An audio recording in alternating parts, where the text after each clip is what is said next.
Bonjour, merci d'avoir accepté de répondre à cette petite interview.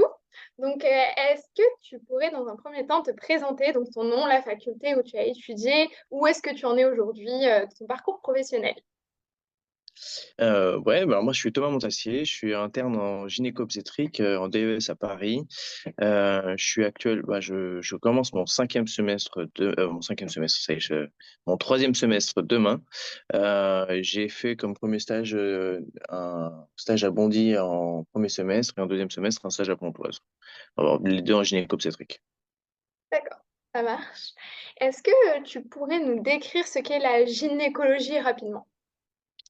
La gynécologie obstétrique, bah, c'est la meilleure spé. C'est une spécialité ultra large qui comprend énormément d'aspects, qui est une spé médico-chir, avec un pan qui est la chirurgie, qui est une chirurgie ultra complète où il y a de la cancéro, du fonctionnel, et de l'autre côté, il y a l'obstétrique avec tout ce qui est le suivi de la grossesse, les grossesses compliquées, et les accouchements physio et compliqués. Donc voilà. Euh, Ça, c'est la gynéco-obstétrique. C'est assez concis. La gynéco, c'est difficile de la résumer parce qu'il y a énormément de choses. Il y a aussi le DAN, il y a l'échographie. C'est une spé riche et, euh, enfin, tellement riche. D'accord, merci. Qu'est-ce qui t'a poussé à choisir la gynécologie? Est-ce qu'il y a eu un déclic? Qu'est-ce qui t'a vraiment convaincu? Moi, je voulais faire de la chirurgie quand j'étais externe. J'ai longtemps hésité entre faire de la chirurgie ou faire de la gynéco-obstétrique. Euh, j'ai pas forcément eu des clics. Ça s'est fait assez progressivement. Moi, j'ai fait énormément de garde en gynéco-obstétrique quand j'étais externe. Et en fait, il se passe un truc la nuit. Il y a de l'adrénaline. C'est une spé qui bouge tout le temps. La nuit, on sait pas ce qui peut nous arriver. L'obstétrique, c'est en un claquement de doigts, la garde peut devenir ultra chargée. On peut se mettre à courir partout. Et ça, c'est un truc qui m'a attiré. Moi, j'ai un caractère où j'adore être sous tension, avoir prendre des décisions rapidement. Et donc, c'est là que je me suis dit qu'allez, que je tente ma chance. Et au final, pas déçu du tout parce que c'est vraiment trop bien. D'accord. Et qu'est-ce qui te plaît le plus dans la gynécologie? Ben, on en a déjà un peu parlé. C'est ce côté polyvalent, c'est ce côté la gynéco. Tu peux tout faire. En fait, il y a énormément de choses qui sont attirantes dans cet aspect. C'est que bon, déjà tu peux tout faire. Si tu as du mal un peu à choisir ce que tu veux, tu fais de l'écho, tu peux faire de l'hospice un petit peu avec la GHR, tu fais de la salle, de la chire, tu, tu, c'est une spé où il y a des gestes, énormément de gestes, parce que c'est une spé chirurgicale, mais en plus de ça, t'as un peu de réflexion. Donc, il y a déjà ce côté un peu de spé transversal où tu peux faire, pas transversal si, quand même transversal. Tu peux tout faire, tu peux toucher à tout. Et ce qui convient très bien avec mon caractère aussi, c'est qu'en fait, on sait pas forcément ce que dans 5 ans on a envie d'être et on sait pas comment vont évoluer nos envies. Peut-être que dans 5 ans, j'aurais plus une envie d'être à l'hôpital ou de travailler enfin, dans le public. Peut-être que j'aurais un peu plus envie de libéral ou de me poser. Et la gynéco, c'est une spé qui autorise vachement ce genre de truc. En fait, ça te laisse une porte de sortie. T'es pas enfermé dans quelque chose. Tu peux à tout moment revenir enfin, changer. Il y a ça. Puis après, moi, ce que j'adore dans la gynéco, c'est enfin, la chire. Si on aime la chire, bah, c'est de la chire enfin, qui est très poussée. Euh, il y a de la cancéro, il y a de l'onco, il y a enfin, la cancéro, de l'onco. Il y a la cancéro, il y a du fonctionnel. C'est hyper épanouissant. Et il y a ce petit truc en plus qui est l'obstétrique, qui quand même faire accoucher des bébés, enfin, faire accoucher des bébés, faire accoucher des mamans, bah, c'est quand même des moments qui sont assez dingues. Enfin, c'est plein de moments hyper émouvants. Donc, c'est la meilleure spé. Ça marche. Et au contraire, qu'est-ce qui te déplaît le plus dans cette spécialité? Moi, rien ne me déplaît. Non. Non, mais c'est pas déplaisant, mais en fait, c'est pas déplaisant, mais c'est ce qui va être. Enfin, c'est un peu euh, ce qu'on entend le plus dire quand on parle de l'internat gynéco-obstétrique, c'est le nombre d'heures, c'est la difficulté de l'internat, c'est alors certes, c'est une spé avec un taux horaire, où on travaille beaucoup d'heures par semaine. On est rapidement au-dessus de 70-80 heures, avec parfois des semaines qui peuvent aller jusqu'à 100 heures 100 heures par semaine quand on enchaîne les gardes. Mais c'est pas n'importe quelle spé. En fait, c'est une spé chir. Donc, les spé chir sont d'office des spé qui vont avoir des internats avec qui nécessitent de nombreuses heures par semaine. Après, ce qu'il ne faut pas oublier, c'est que l'internat de gynéco, c'est un internat à garde, donc ce qui veut dire que c'est 8h, 18h, et à 18h, il y a la relève. Donc c'est un truc qui est hyper agréable. C'est que même malgré, enfin, on part, on fait notre journée, à 18h, on sait que bah, il y aura la relève qui arrive, et donc à 18h, enfin à 18h30, on peut être chez soi et voir ce que. Donc c'est un côté négatif, qui est un côté qui peut être négatif pour certaines personnes, mais qui en fait se contrebalance vachement avec le fait, enfin, en tout cas je trouve, avec le fait que bah, c'est le spé à garde et donc à 18h, c'est fini, à 18h, on peut rentrer chez nous. Mais, après, moi, ça ne me dérange pas en soi, hein. J'adore vraiment. Bon, ça ne me dérange pas maintenant, je dirais pas ça peut-être dans 5 ans quand je serai un peu plus fatigué. Mais non, ouais, le gros côté négatif, si on devait en citer un, c'est que c'est une spé intense qui nécessite de passer pas mal de temps à l'hôpital. D'accord, ok. Et afin que nous puissions comprendre ton quotidien, est-ce que tu pourrais nous décrire les actes que tu fais régulièrement en gynécologie, les gestes techniques, outils, examens complémentaires, etc. Ouais, alors c'est on peut pas, il n'y a pas de journée type. Euh, Il n'y a pas de journée type parce que ça dépend vraiment déjà du fléchage du stage. En gros, fléchage du stage, c'est si on va être dans un stage plus axé chirurgie ou si on va être dans un stage plus axé obstétrique. Je peux prendre mon expérience un peu personnelle. Au premier semestre, moi, j'étais dans un service où la maternité, l'obstétrique n'était pas forcément le côté le plus développé du service. Parce qu'il y avait, avant dit que 2000 accouchements par an. Par contre, c'est un service qui a une activité chirurgicale assez importante avec des jours de bloc, avec des beaux programmes de bloc et surtout une activité aux urgences importante avec une trentaine de patients par jour. Donc, ma journée type au premier semestre, c'était comme dans quasiment tous les services de gynéco, le staff le matin, entre 8h et qui finissait vers 9h, 9h30, 10h. Puis suivi, après, on va enfin, notre poste. Donc, généralement, c'était soit les urgences, soit la salle de naissance, soit aller directement au bloc opératoire. Aux urgences, les principaux gestes techniques qu'on fait, en fait, c'est qu'on est hyper autonome et très, très rapidement. On gère nos consultations tout seul, de A à Z, euh, et dans la consultation, les principaux gestes techniques qu'on fait, c'est l'examen gynéco, donc l'examen spéculum, après l'échographie. L'échographie, c'est le prolongement de la main, hein. On a un recours à l'échographie qui est ultra important dans cette spé, qui est dingue, on n'est pas radiologue, mais pourtant on passe notre DU d'écho et on fait de l'écho, mais tous les jours. Donc ça c'est bien parce qu'il y a ce truc-là aussi d'être un petit peu, on fait de l'imagerie dans cette spé, donc c'est encore un truc qui montre que la gynéco est tellement large et on fait de tout dans la gynéco. Donc on fait de l'écho dans les gestes techniques, que je le disais. Les échos sont relus de temps en temps. En fait, si on a un doute, on fait relire nos échos par les chefs, puis après on fait sortir nos dames, les dossiers sont relus. Ça c'est une journée typo d'urgence. Euh, Après en salle de naissance, j'en parlerai plus quand je parlerai là de mon stage actuel, parce que c'était là où j'ai fait beaucoup plus d'obstétrique. Au bloc opératoire, on a un rôle d'aide-op et plus on opère, plus on nous fait confiance, plus on va nous laisser des petites interventions, des différents temps opératoires, puis à la fin, on va nous laisser des opérations complètes. Et enfin, c'est ça qui est fou, c'est que la gynéco, c'est l'aspect chirurgical où on nous laisse la main le plus rapidement possible, le plus rapidement dans tout l'aspect. Voilà.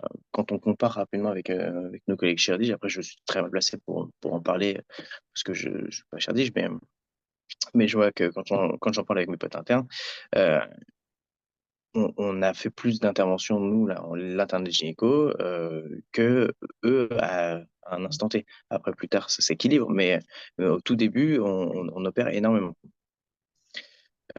Donc ça, c'est un peu l'aspect technique du premier, tout ce que je faisais un peu au premier stage. Là, au deuxième stage, j'avais un fléchage complètement différent. J'étais fléché obstétrique, donc uniquement tout ce qui est autour de la grossesse. Donc je faisais pareil le matin le staff, puis après le staff, c'est soit on était dispatché entre soit la GHR, donc la GHR c'est un service de SPID, de grossesse path, grossesse pathologique. On, on a des dames hospitalisées pour certains motifs. Et donc ça, c'est de l'hospitalisation un peu classique.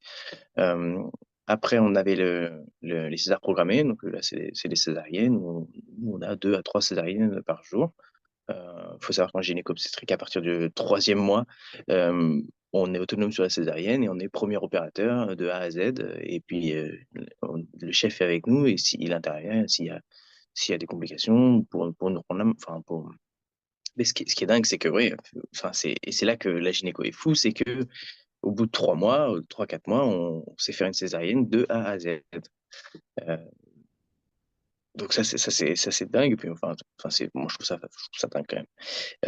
Après, il y a, qu'est-ce que je fais? Après, il y a la salle de naissance. C'est la salle de naissance où on a pas mal d'actes techniques, enfin, puisqu'on est appelé sur toutes les anomalies du rythme, donc on fait de l'interprétation de rythme, on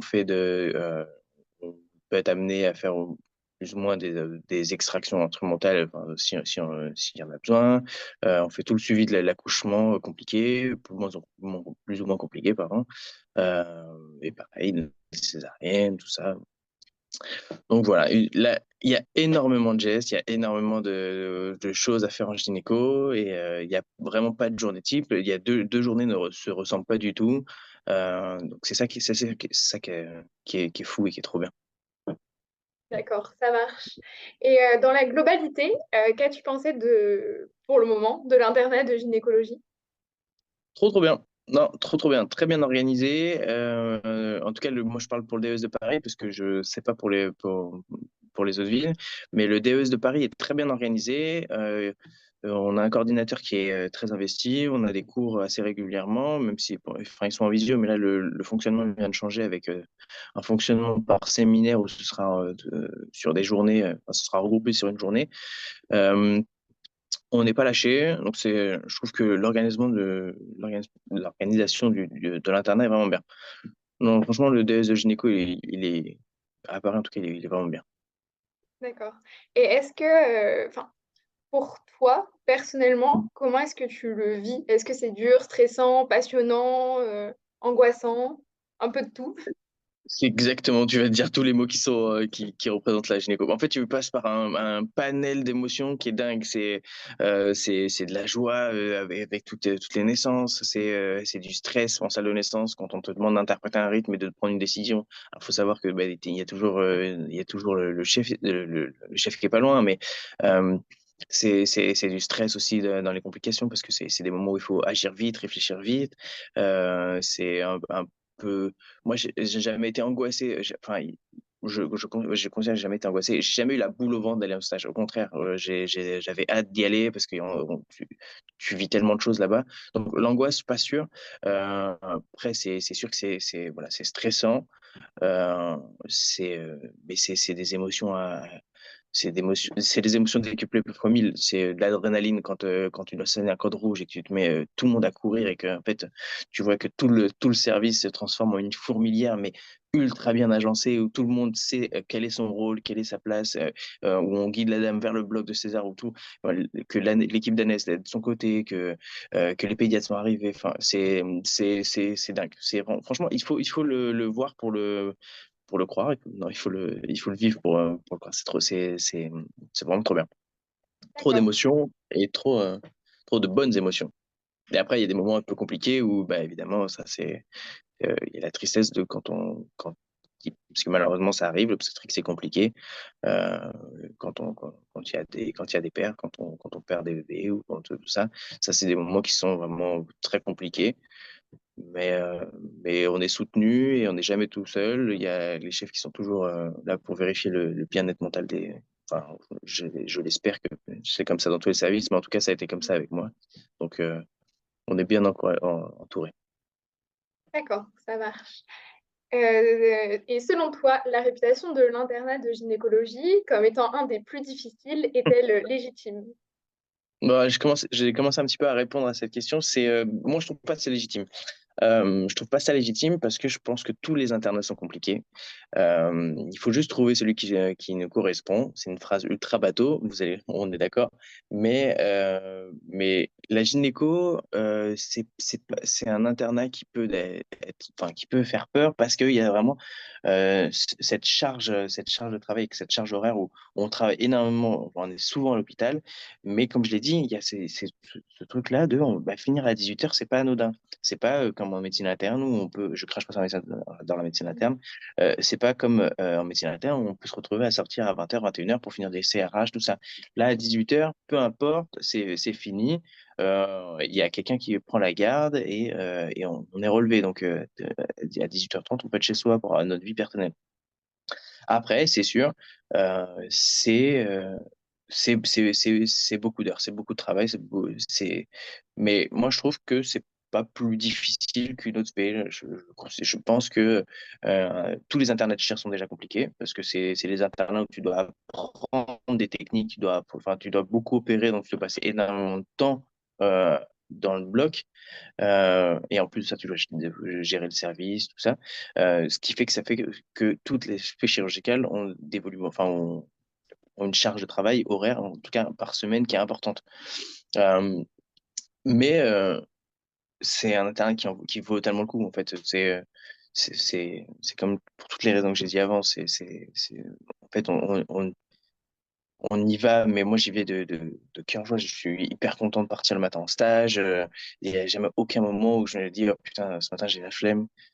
C'est parce qu'il y a ce truc-là. Bon, enfin, l'analogie est un peu compliquée, mais c'est un peu une drogue. Hein, l'hôpital est vraiment un peu une drogue. Hein. Une fois qu'on a commencé à goûter à ce truc qui t'apporte tellement d'émotions, de stress, d'adrénaline, de joie, tout ça, bah tu peux pas t'arrêter. En fait, tu les vois pas passer. Tu les vois pas passer, hein, les 70 heures par semaine, 70 à 80 heures par semaine. Hmm, ok. Selon toi, quelles seraient les qualités requises pour être un bon gynécologue? Tout le monde sera un bon gynécologue. Non. Euh, les bonnes qualités, il n'y a pas de. Non, les bonnes. En fait, ça dépend vraiment de vers quoi on oriente notre parcours en gynécops. Les caractères de quelqu'un qui va faire de la chirurgie ne sera pas les mêmes que celui qui va faire de l'échographie un peu poussée dans le diagnostic anténatal. Euh, Quelqu'un qui fait du dance, c'est quelqu'un de réfléchi, de posé, qui fait des belles échos. Enfin, alors qui fait de la salle de naissance, l'obstétrique, c'est quelqu'un qui sera plus speed, qui aime l'adrénaline, euh, qui, qui aime devoir réfléchir vite, qui aime agir vite, être soumis à des stress. Enfin, c'est, enfin voilà, c'est un peu de caractères différents, mais enfin, une personne peut faire évidemment tout, hein, avoir tout Et après, le côté chirurgical, c'est le côté un peu, il faut être un peu minutieux, il faut aimer la chirurgie. Déjà, en fait, c'est de la chirurgie, donc faut aimer passer des heures au bloc, euh, être un peu manuel, tout ça. Globalement, c'est ça. Donc, en fait, il n'y a pas un profil type de gynéco-obstétrique, sinon après, enfin, vulgairement, on se fait chier parce que euh,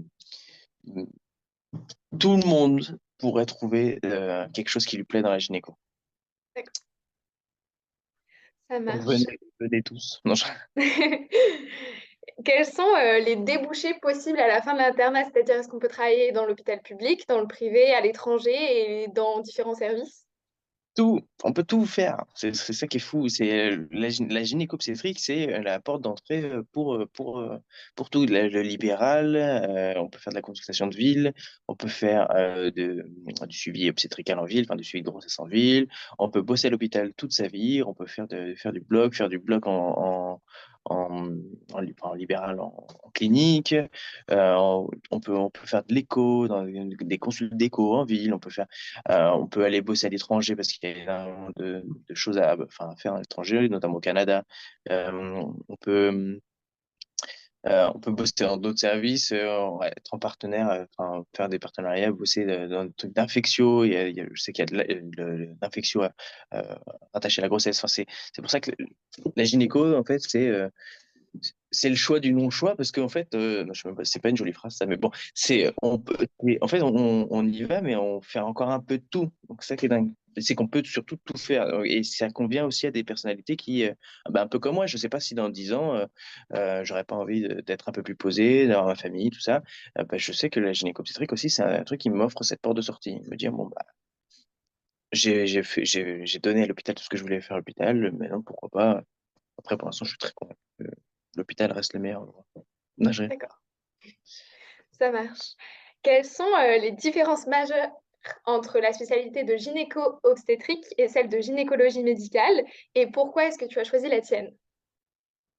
Bah, réponse déjà très très simple. La gynécomètre, c'est une spé qui est pas du tout chirurgicale. Et gynécop, c'est une spé chirurgicale. C'est une spé, enfin, c'est une spé chirurgicale. Euh, gynécomède, c'est, ils font, alors, encore une fois, hein, je suis moins bien placé pour parler des gynécomèdes. Ben, j'ai quelques contacts parce que on les côtoie, on côtoie nos co-internes qui sont gynécomèdes et qui sont en stage aussi avec nous. C'est vraiment tout ce qui est axé autour, euh, c'est de l'endoc, enfin de l'endoc de la femme, donc tous les bilans d'infertilité. C'est une porte d'entrée. On peut faire de la PMA, on peut faire du suivi gynéco en ville. C'est euh, c'est c'est c'est axé vraiment sur le côté médical de l'aspect. Après, le côté gynéco-op, c'est tout le côté chirurgical. Et donc, c'est la porte de, enfin, c'est deux internats complètement différents. La gynécomètre, c'est 4 ans. L'internat de gynéco-op, c'est 6 ans. Euh, gynéco-op, c'est là qu'on a accès à faire du bloc opératoire, faire l'onco, faire du fonctionnel, comme je disais. C'est là qu'on a accès à la salle de naissance, enfin, là, oui, la salle de naissance pour faire bah, tout ce qui est césarienne, extraction, tout ça. Euh, donc, c'est deux choses un petit peu différentes, mais finalement qui se complètent. Euh, Il faut un peu savoir un peu ce qu'on veut. Si on fait sinon, c'est simple, hein. Si on veut faire de la chirurgie, bah, y a pas de choix. C'est gynéco-obstétrique. Si on est justement on est un peu rebouté parce qu'on n'aime pas la chirurgie, mais on adore la gynéco, les gynécomètres, ça peut être une vraie solution et même au contraire, ça peut être un très bon choix. D'accord, ça marche. Pour nous donner un ordre d'idée, même si c'est plus du tout le même fonctionnement maintenant, est-ce que tu as une idée du classement nécessaire pour avoir cette spécialité, du coup, gynéco-obstétrique?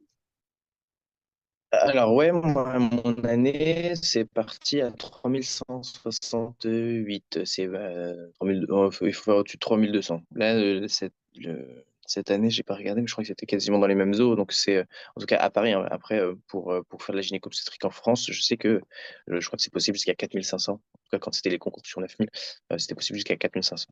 Après, mais je sais pas du tout. La réforme, je pense que ça va être une histoire d'affiliation en fonction des choix de chacun. Donc, je pense qu'il y aura plus ces histoires de gros classements, mais D'accord. voilà, je sais pas du tout comment ça marche, votre réforme. Faudrait que je me renseigne. D'accord. Ça marche, merci. Pour finir en beauté, est-ce que tu as une anecdote particulière, drôle ou autre ou pas, que tu as vécue Oui. durant ton début d'internat? Est-ce que tu souhaites me la partager? Mais il y en a peu. Et alors, la gynéco, enfin, je pense que vous en avez entendu un peu tous. Il y a énormément d'anecdotes. Enfin, c'est pour d'anecdotes. Les dames sont géniales. Elles nous rappellent des pépites tous les jours. Mais pour ça, faut venir. Enfin, les urgences gynéco, on retrouve de tas de choses dans des vagins. C'est plein de situations cocasses. Euh, il faut venir pour voir. Moi, si je pouvais raconter peut-être une histoire c'est un peu rigolote sans trop en dire, mais on était sur une extraction instrumentale et donc pour faire accoucher un bébé, et la dame ne poussait pas forcément assez bien. Euh, et, euh, et donc, on encourage la dame, on lui dit, allez-y, madame,